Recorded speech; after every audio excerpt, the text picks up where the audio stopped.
In just 10 minutes, get 10 powerful takeaways from Dr. Sarah Myhill's appearance on the Primal Podcast.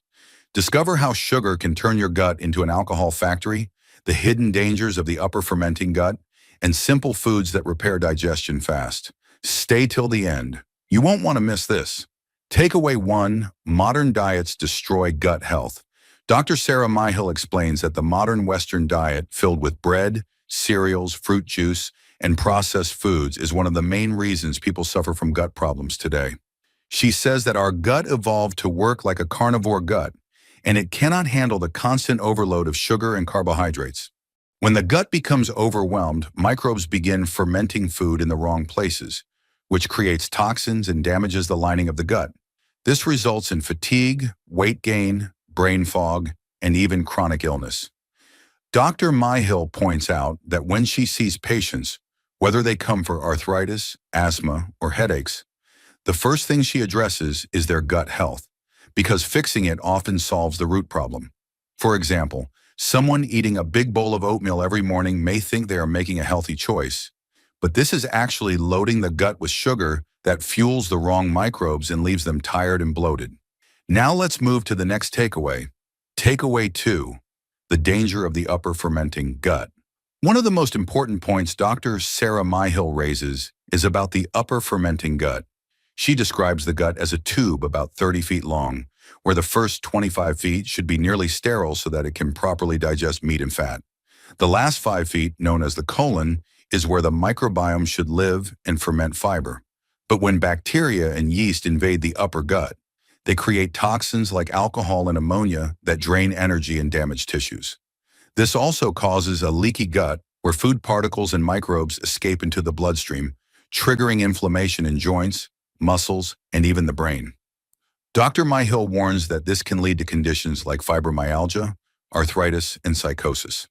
For example, she mentions that even simple activities like brushing your teeth can allow microbes to enter the bloodstream, which is why people with heart problems are often given antibiotics before dental treatments. Now let's move to the next takeaway. Takeaway 3: symptoms that reveal gut problems. According to Dr. Sarah Myhill, many people do not realize that the fatigue, bloating, brain fog, and weight gain they experience are all linked to gut health. She says one obvious clue is having an apple-shaped body where fat gathers around the stomach. This happens because the immune system is busy fighting microbes leaking from the gut, and fat is stored nearby as a protective measure. Other common symptoms include indigestion, acid reflux, heartburn, constipation, and noisy gut sounds.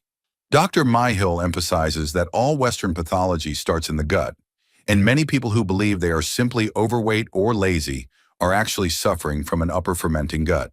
For example, she points out that in older TV programs from the 1960s, everyone looked slim and active. But now fatigue and obesity have become the new normal, largely due to widespread gut dysfunction. Now let's move to the next takeaway. Takeaway 4: fasting microbes with a carnivore diet. When it comes to repairing the gut, Dr. Sarah Myhill insists that starving the harmful microbes is the first step.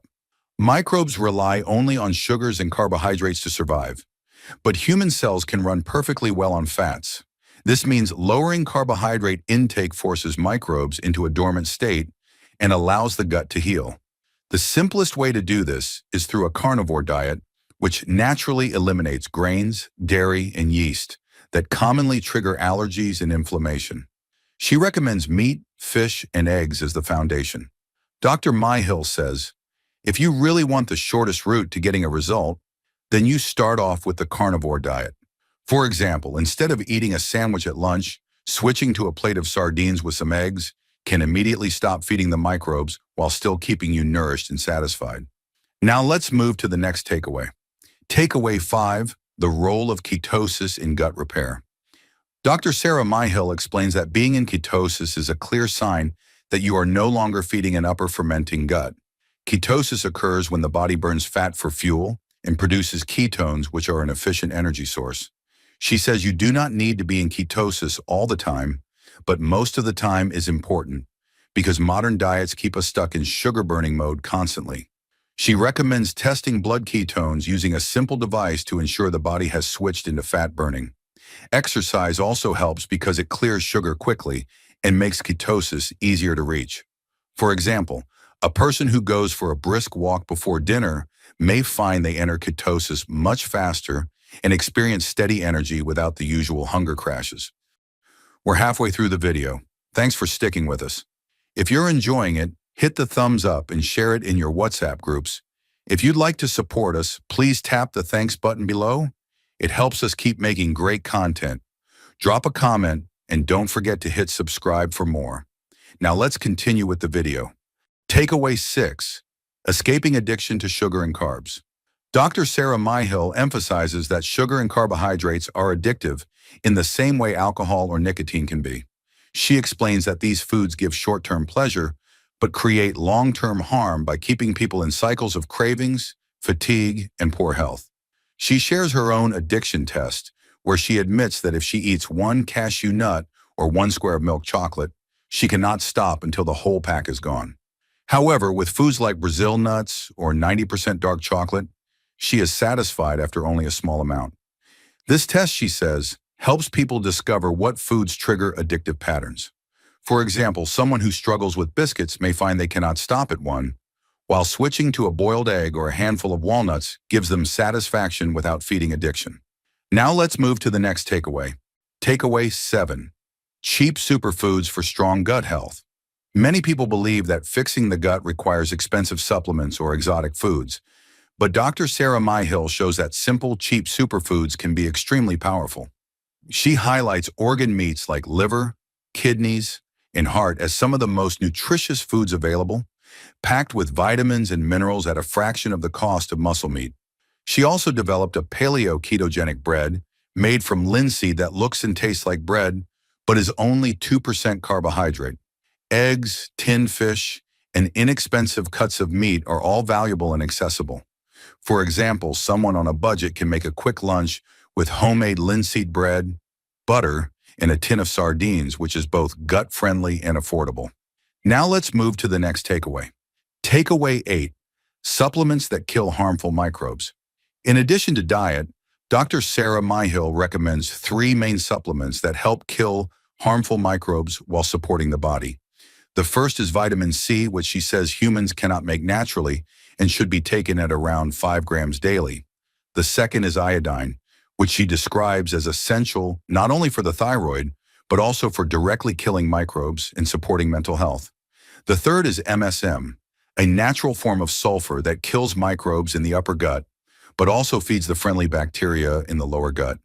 She warns to separate vitamin C and iodine by a couple of hours because they cancel each other out if taken together. For example, she describes how a Polish study found that giving patients only vitamin C cured 30% of cases of the stomach bug Helicobacter pylori, even though they were still eating sugar and carbs. Now let's move to the next takeaway. Takeaway 9. Detoxing heavy metals and glyphosate. Dr. Sarah Myhill stresses that we are all poisoned to some degree with heavy metals and pesticides, especially glyphosate, which is the most widely used chemical in farming. Glyphosate can kill more than half of the microbes in the microbiome, which is devastating for gut health. She explains that foods sprayed with glyphosate like wheat or non-organic vegetables carry a high toxic burden. To reduce this, she suggests choosing organic produce when possible and relying more on meat, which tends to carry lower pesticide levels. Heavy metals like mercury and aluminum require special chelating agents to remove them, but she has seen promising results with MSM in helping to pull these toxins out of tissues. For example, she recalls a patient who showed spikes of aluminum and other metals leaving his body after starting MSM, something that had not happened with other methods. Now let's move to the last takeaway. Takeaway 10. Lifestyle choices that affect gut health. Finally, Dr. Sarah Myhill points out that toxins are not only in food, but also in everyday products like skincare and cleaning supplies. Chemicals such as parabens and phthalates can enter the bloodstream through the skin and cause hormone disruption, insulin resistance, and disease. She urges people to simplify and use natural products when possible. She also reminds us that ancient diets of primitive men and women were based on simple carnivore foods, and that the body has not had time to evolve to handle the flood of processed foods in the last few hundred years. For example, while people today eat sweet oranges daily, our ancestors may have had only a few crab apples in a season, which shows how far we have strayed from natural eating habits. Thank you for watching. If you'd like to support this channel, hit the thanks button below. It really helps us keep going. If you enjoyed this summary, please leave a like and share it in your WhatsApp groups. To join discussion about this video, drop a comment below.